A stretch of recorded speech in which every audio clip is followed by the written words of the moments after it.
memudahkan ilmu untuk dihafal dan dipahami dengan baik. Kita sudah selesai dari kaidah yang pertama dan kaidah yang kedua. Apa kaidah yang pertama? Yaitu perintah untuk mengikhlaskan semua bentuk ibadah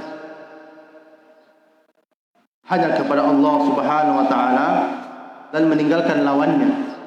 Lawannya itu apa? Kesyirikan. Dan telah kita jelaskan. Kemudian yang kedua apa? Itu perintah untuk bersatu di dalam agama yang mulia ini. Bersatu karena agama. Bersatu karena Al-Quran dan Sunnah. Dan meninggalkan yang namanya perpecahan. Karena perpecahan dilarang di dalam agama yang mulia ini. Agama yang mulia ini.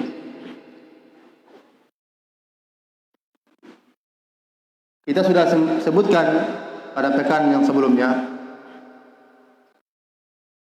bahwasanya 3 perkara pokok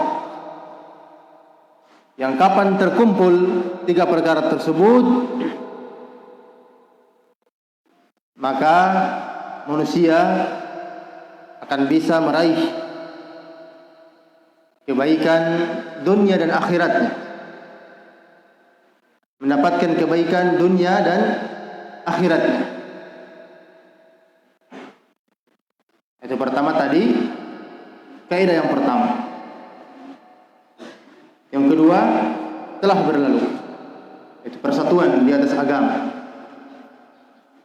Yang ketiga, yaitu kaidah yang ketiga yang akan disebutkan oleh penulis rahimahullah taala, yang mana kata Syekhul Islam Ibnu Taimiyah rahimahullah taala, 3 perkara ini kapan diwujudkan oleh manusia, maka mereka akan mendapatkan kebaikan di dunia apalagi di akhirat.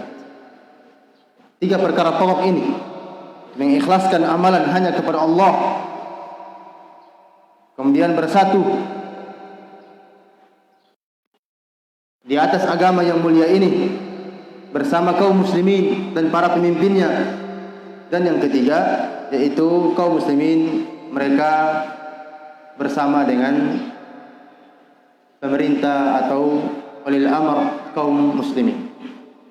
Dan ini yang kita akan sebutkan pembahasannya pada kaidah yang ketiga ini. Kita sambung.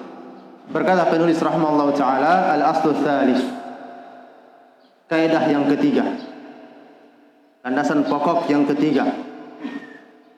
Kata beliau, anna min tamamil ijtima' as-sam'a wa ta'ah liman ta'ammara alaina walau kana 'abdan habasyiya. Bahwasanya di antara kesempurnaan persatuan, bersatu bersama kaum muslimin di atas agama, tidaklah sempurna, maksudnya kecuali dengan terpenuhi sebab-sebab yang lainnya. Di antaranya apa kata beliau sini? Sesungguhnya di antara kesempurnaan persatuan yaitu mendengar dan taat kepada orang yang menjadi pemimpin. Orang yang menjadi pemimpin atas kita. Sekalipun dia seorang budak Habasyi. Sekalipun dia seorang budak Habasyi. Ini kaidahnya, inti kaidahnya itu apa? Mendengar dan taat kepada pemimpin kaum muslimin. Karena tidak mungkin terwujud persatuan di antara kaum muslimin kalau mereka tidak memiliki apa? Pemimpin yang ditaati. Harus ada pemimpin yang ditaati. Kapan tidak ada, tidak mungkin terwujud apa? Persatuan. Karena siapa yang mau didengar? Siapa yang mengatur mereka? Masing-masing mau mengatur dirinya sendiri. Oleh karena itu, di antara yang membedakan antara orang-orang jahiliyah dan kaum muslimin yang mereka mengikuti dakwah Nabi kita Muhammad SAW, yaitu adanya pemimpin yang ditaati. Orang-orang jahiliyah dahulu, itu orang-orang Arab ketika itu, sebelum Nabi kita Muhammad SAW diutus, mereka tidak memiliki pemimpin yang ditaati. Siapa yang kuat, dialah yang menang. Masing-masing bisa berusaha menjadi orang yang kuat, tampil di tengah masyarakat. Kemudian ketika Nabi kita Muhammad SAW datang, diutus oleh Allah Subhanahu Wa Taala, di antara syariat yang dibawa oleh beliau yaitu adanya pemimpin yang ditaati, Oleh karena itu orang-orang Arab dahulu sebelum Nabi kita Muhammad SAW itu mereka tidak memiliki namanya kerajaannya, tidak dikenal kecuali di Yaman, orang Arab Yaman. Kalau yang di Hijaz dan sekitarnya tidak ada. Karena tidak pernah dikenal ada namanya peradaban bangsa Arab kecuali yang ada di Yaman. Kecuali yang ada di Yaman. Karena mereka tidak mengenal yang demikian. Maka Nabi kita Muhammad SAW membawa yang lebih sempurna.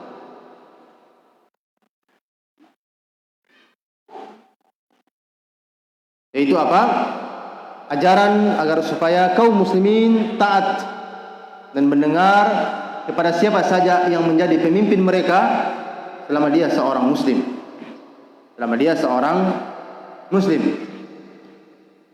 Ini termasuk di antara kaidah-kaidah pokok di dalam agama Islam. Kaidah-kaidah pokok di dalam agama Islam yang ditunjukkan oleh Al-Quran dan Sunnah dan juga kesepakatan para ulama as-salaf, para ulama ahlu sunnah wal jamaah,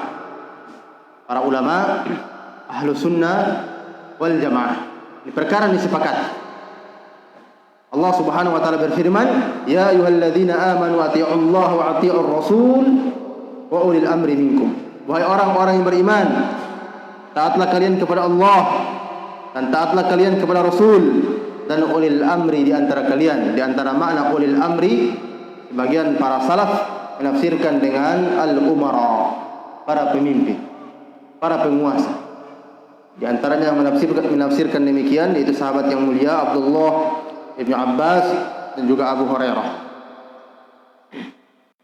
Dan sebagiannya dari para as-salaf. Di antara makna ayat tersebut yaitu apa? Taat kepada pemimpin kaum muslimin. Oleh karena itu Al-Imam An-Nawawi rahimahullah ta'ala membawakan ayat yang mulia ini dalam kitabnya Riyadhus Shalihin. Itu apa? Dibawa bab tentang wajibnya taat kepada pemimpin. Kemudian beliau bawakan ayat yang pertama yaitu ayat yang kita baca tadi. Ya ayyuhalladzina amanu atti'ullaha wa atti'ur rasul wa ulil amri minkum. Wahai orang-orang yang beriman, taatlah kalian kepada Allah dan taat kepada Rasul dan ulil amri di antara kalian. Ulil amri di antara maknanya yaitu sebagaimana dijelaskan para pemimpin, al-umara, para penguasa kaum muslimin. Adapun hadis-hadis yang menjelaskan kaidah yang mulia ini sangat banyak. Sangat banyak. Hadis-hadisnya adalah hadis yang sangat banyak. Di antaranya itu hadis dari sahabat yang mulia Anas bin Malik yang diriwayatkan oleh Al-Imam Al-Bukhari rahimahullah taala, bahwasanya Rasulullah SAW bersabda, "Isma'u wa ati'u wa in istu'mila 'alaikum 'abdun habashi ka'anna ra'sahu zabibah." Atau ka'anna ra'sahu zabibah. Kata beliau, dengarlah dan taatlah sekalipun yang menjadi penguasa atas kalian itu seorang budak Habsyi yang kepalanya itu bagaikan zabibah. Zabib itu anggur yang kering. Maksudnya apa? Maksudnya ini Al-Hafidz Ibnu Hajar dalam kitabnya Fathul Bari beliau menjelaskan bahwasanya dimaksud maknanya di sini penggambaran kalau orang tersebut adalah orang rendahan yang jelek dan tidak dianggap. Ya. Namun kalau dia menjadi pemimpin wajib ditaati. Sekalipun dia tidak layak menjadi apa? Menjadi pemimpin. Dia seorang budak.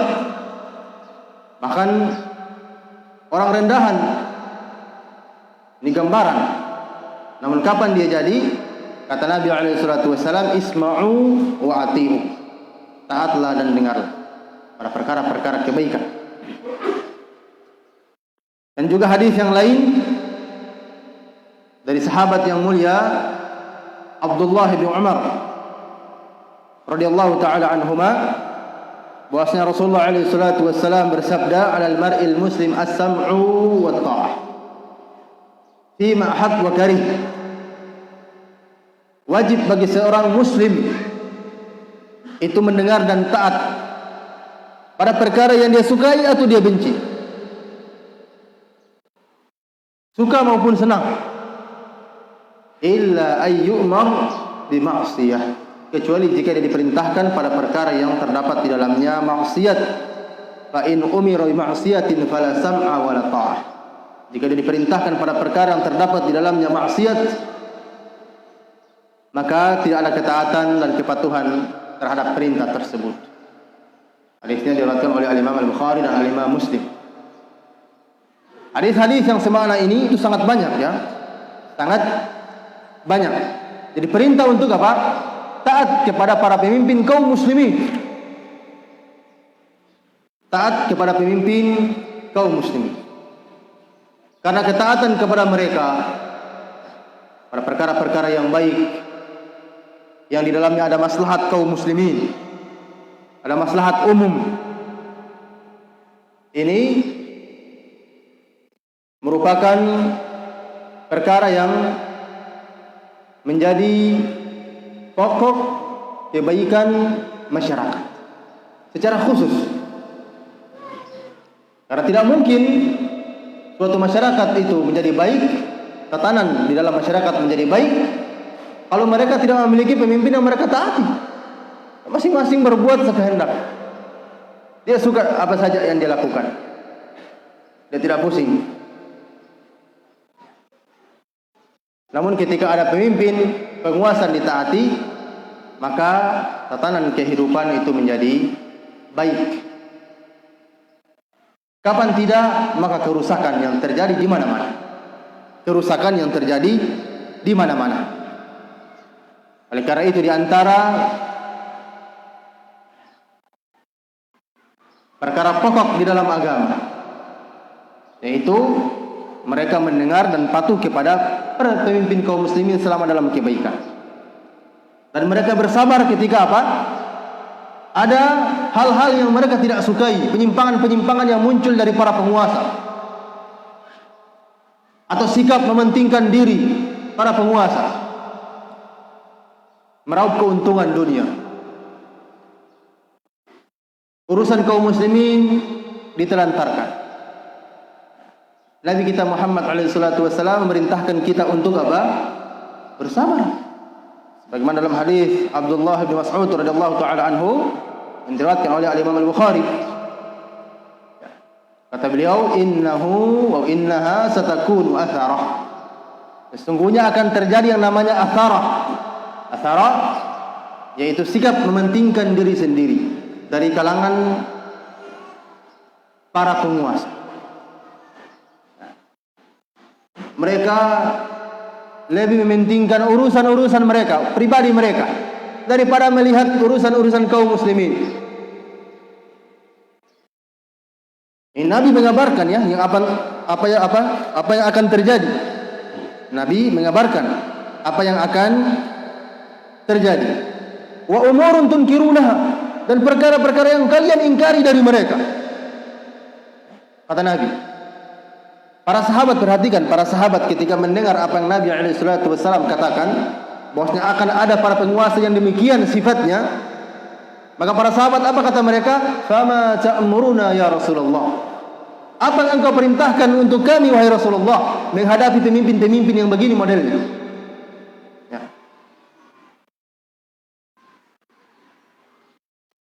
Lihat bagaimana para sahabat dahulu mereka mencari solusi dari siapa? Hah? Solusi dari Rasulullah SAW. Mencari solusi dari Rasulullah, dari sunnah. Bukan mencari solusi dari orang-orang kafir. Mengikuti kebiasaan orang-orang kafir. Bukan. Tapi mereka mencari solusi dari Nabi kita Muhammad SAW. Mereka tanyakan, apa yang dibenarkan di dalam syariat ketika kita menemui pemimpin-pemimpin yang begini modelnya? Berikan kami petunjuk, itu maksudnya, penjelasannya. Berikan kami petunjuk agar kami tidak salah jalan. Tidak sama dengan zaman sekarang. Lihat penguasanya membuat sesuatu yang mereka tidak sukai, atau mereka anggap itu hal, sudah langsung turun. Mari kita sama-sama turun ke jalan. Atau melakukan hal-hal yang tidak dibenarkan. Langsung, tanpa mereka kembali lihat apa yang seharusnya diperintahkan di dalam Al-Quran, apa yang seharusnya diperintahkan di dalam sunnah Nabi SAW. Seorang Muslim mencontoh para sahabat, ya. Dia mencontoh para sahabat mencari solusi menurut Al-Quran dan sunnah. Solusi dalam permasalahan-permasalahan itu sesuai Al-Quran dan sunnah. Maka apa kata Nabi SAW ketika mendengar para sahabat meminta hal tersebut? Kata beliau, addu lahum haqqahum wasallallahu haqqakum. Laksanakanlah hak mereka atas kalian dan mintalah hak kalian kepada Allah Subhanahu wa taala. Perhatikan nasihat dari siapa? Nabi kita Muhammad SAW, nasihat yang agung. Kapan seorang muslim berpegang dengannya, maka dia selamat dari fitnah-fitnah yang terjadi di tengah kaum muslimin ketika penguasanya berbuat zalim. Perhatikan, Nabi perintahkan apa? Kita kerjakan saja hak-hak mereka. Hak-haknya penguasa kaum muslimin terhadap kita apa? Taat pada perkara yang baik. Kita kerjakan. Kalau mereka minta ini, kasih saja.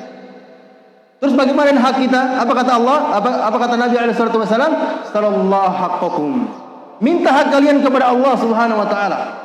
Kalau kalian tidak diberi oleh penguasa kaum muslimin, mereka tidak berikan hak-hak kalian, minta kepada Allah. Dalam hadis yang lain, itu hadis yang sama seperti ini redaksinya, cuma dalam akhir hadisnya apa kata Nabi SAW? Isbiru hatta talqawni 'ala al-haud. Bersabarlah sampai kalian bertemu denganku di al-haud, telaga nanti di akhirat kelak. Diperintahkan untuk bersabar, bukan diperintahkan untuk demo-demo.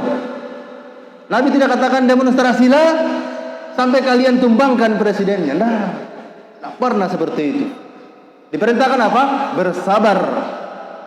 Bahkan sampai apa? Sampai kita bertemu Nabi SAW di Al-Haud, meminum apa? Air dari telaga beliau. Hal-hal yang seperti ini itu tidak disampaikan di tengah kaum muslimin. Sehingga kalau mereka mendengarkan, mereka apa? Anggap itu hal yang baru. Nasihat dari mereka anggap ini hal yang baru kalau disampaikan di khutbah. Ketika kami dahulu berapa pekan yang lalu, 2 pekan yang lalu, salah satu masjid di Ilu sampaikan masalah seperti ini. Mereka bingung sendiri. Kok bisa ada yang seperti ini? Kita diperintahkan bersabar atas pemimpin yang zalim. Itu ajaran. Saya katakan kepada mereka, ini ajaran, bukan ajaran saya. Namun kaum muslimin ketika mereka jauh dari agama, hal yang seharusnya adalah perkara-perkara pokok seperti ini, mereka tidak paham. Hanya modal apa? Modal semangat saja. Modal semangat tanpa ilmu. Sehingga yang terjadi apa? Pot-pot rusak. Nah, pot-pot di sana di depan mall sana, pot-pot bunga yang di taman kota situ rusak semua. Apa salahnya? Nah, apa salahnya? Salahnya karena kalian bodoh, tidak paham agama, tidak paham agama. Belum lagi tempat-tempat yang lain, Jakarta sana dan seterusnya, kerusakan yang terjadi. Oleh karena itu tidak ada yang namanya seperti ini. Nasihat Nabi sallallahu alaihi wasallam, kita diperintahkan untuk bersabar dan meminta hak kita kepada Allah Subhanahu wa taala. Dalam hadis Abdullah bin Abbas radhiyallahu taala anhuma yang diriwayatkan oleh Al-Imam Al-Bukhari dan Al-Imam Muslim, kata Nabi alaihi salatu wassalam, "Man ra'a min amirihi syai'an yakrahu falyasbir." Barang siapa yang melihat sesuatu dari pemimpinnya, sesuatu yang dia tidak sukai, dia ingkari, maka hendaklah dia bersabar. Hendaklah dia apa? Fa innahu man faraqa al-jama'ah shibr mata. Karena barang siapa yang dia meninggalkan jamaah sekalipun hanya sejengkal saja, lalu dia mati dalam keadaan demikian, maka dia mati dalam keadaan matinya orang jahiliyah, yaitu mati tanpa pemimpin. Orang-orang jahiliyah dahulu, maksudnya kondisi matinya seperti orang-orang jahiliyah dahulu yang tidak memiliki pemimpin sebelum Nabi alaihi salatu wasallam diutus. Ya, bukan maksudnya bangkainya seperti bangkai jahiliyah ya. Maksudnya apa? Keadaan matinya seperti keadaan orang-orang jahiliyah dahulu yang tanpa pemimpin. Dan hadis-hadis yang semakna itu sangat banyak. Hadis-hadis yang semakna itu sangat banyak. Oleh karena itu, perhatikan di sini apa kata penulis rahimahullah taala. Kata beliau, "Fabayyana an-nabiy sallallahu alaihi wa ala alihi wasallam hadha bayanan syafiyan kafiyan bikulli wajhin min anwa'il bayan syar'an wa qadara." Kata beliau, Nabi alaihi salatu wassalam telah menjelaskan kaidah yang mulia ini dengan penjelasan gamblang dan sangat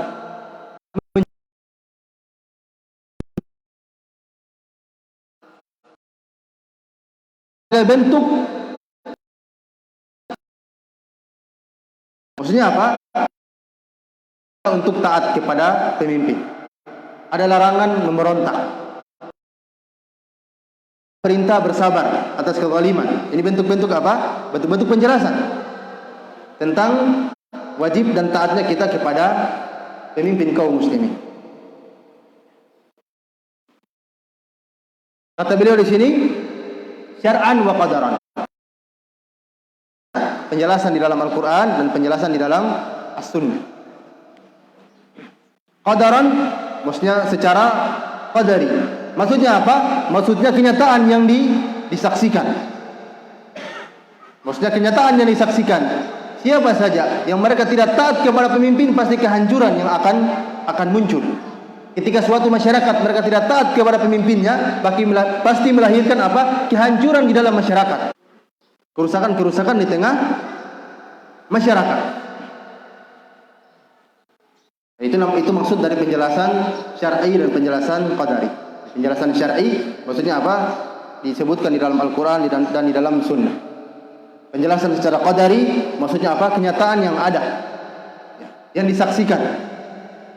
Oleh karena itu, apa saja yang terjadi dari pemberontakan itu pasti mendatangkan apa? Kehancuran, bala di tengah kaum muslimin. Oleh karena itu, Al-Imam Abdul Hasan Al-Asy'ari rahimahullah ta'ala dalam kitabnya Maqalat Al-Islamiyyin, beliau sebutkan, kata beliau, kurang lebih 25 orang dari Ahlul Bait dari keluarga Rasulullah SAW, yang mereka masih keturunan dari keluarga Rasulullah SAW. Kata beliau, kurang lebih 25 orang dari Ahlul Bait yang pernah mengadakan pemberontakan keluar dari ketaatan kepada pemimpin kaum muslimin, semuanya tidak mendapatkan kemenangan, justru kehancuran. Karena ada dari sebagian Ahlul Bait yang ketika itu mereka mengadakan pemberontakan. Demikian. Begitu juga Syekhul Islam Ibnu Taimiyah rahimahullah taala, kata beliau yang maknanya sejarah-sejarah terjadinya apa? Kudeta-kudeta, pemberontakan-pemberontakan kepada pemimpin kaum muslimin yang pernah terjadi sampai zamannya. Kata beliau, itu sebagian besarnya atau sangat-sangat jarang ditemukan yang memberikan maslahat. Semuanya kehancuran di tengah kaum muslimin. Dan itu disangsikan di zaman sekarang juga. Itu yang dijadikan, itu yang kita saksikan di zaman sekarang. Tidak ada di zaman sekarang yang ketika mereka jatuhkan pemimpinnya dikatakan begini zalim, diganti dan seterusnya, kemudian membuahkan yang lebih baik. Tidak pernah ada. Kita di Indonesia terjadi, digulingkan, datang yang baru, tidak membuahkan yang lebih baik. Di Yaman, Aljazair, dan seterusnya di negeri-negeri kaum muslimin, digulingkan, tidak ada kebaikan juga. Demikian.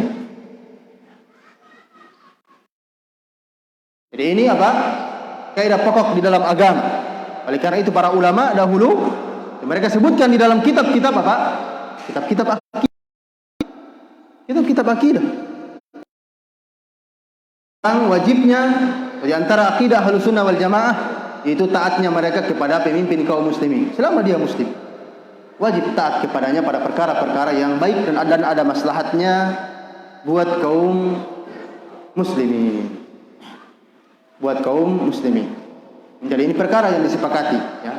Perkara yang disepakati. Berkata Al-Imam Ibnu Battal rahimahullahu taala, kata beliau, "Waqad ajma'al fuqaha 'ala wujubi ta'ati sultan al-mutaghallib." Kata beliau, para fuqaha itu telah sepakat tentang wajibnya taat kepada seorang sultan, penguasa yang menang. Maksudnya ketika terjadi misalnya peperangan antara dua orang yang ingin berkuasa dan satu tiba-tiba dia terangkat, maka apa? Wajib taat kepada orang yang terangkat tersebut. Karena dia sekarang telah menjadi penguasa yang sah. Sekalipun dia dapatkan dengan cara apa? Dengan cara membunuh orang lain. Tapi kapan dia sudah terangkat, maka wajib ditaati pada perkara yang baik. Maka sama juga di zaman sekarang. Ya, cara yang tidak dibenarkan, pemilu tidak dibenarkan.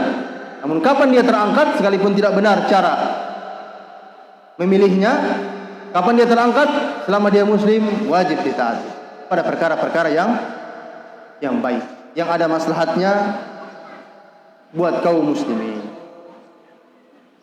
Demikian. Jadi ini perkara yang harus kita pahami dengan baik dan pegang. Kita harus berpegang dengannya. Perhatikan di sini apa kata penulis rahimahullah taala, kata beliau, "Tsumma sara hadzal asl la ya'rifu aw la yu'rafu inda akthara man yad'i al-'ilm fa kaifa al-'amalu bihi."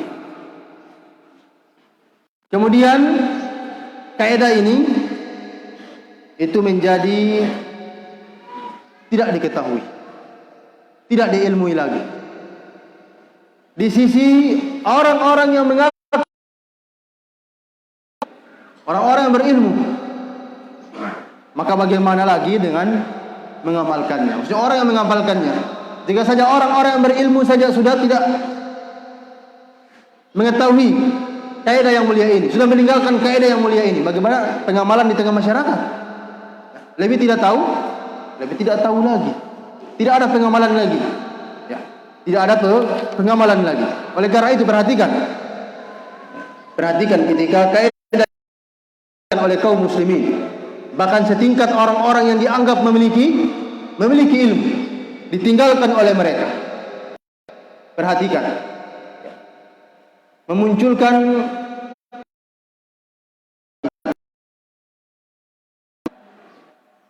orang-orang yang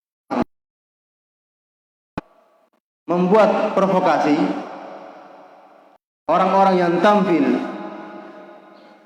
untuk mencela para pemimpin, orang-orang yang mengajak mari keluar demonstrasi, itu yang dikatakan pembela Islam. Bayangkan. Kenapa? Mereka setelah meninggalkan kaidah yang mulia ini, sehingga orang yang jahil seperti ini diangkatlah pahlawan Islam. Ya. Terbalik. Mereka yang dikatakan apa? Pahlawan Islam. Justru orang yang memperingatkan dari hal ini dikatakan apa? Musuh, pengembos. Ya? Dikatakan pengembos. Kalau kita katakan jangan demonstrasi, tidak boleh seperti ini, mereka katakan kalian itu memusuhi Islam. Kita ini membela Islam, pemimpin kita zalim, harus. Ya. Seperti itu kata mereka. Jadi orang-orang yang tampil inilah yang dikatakan apa? Mereka ulama.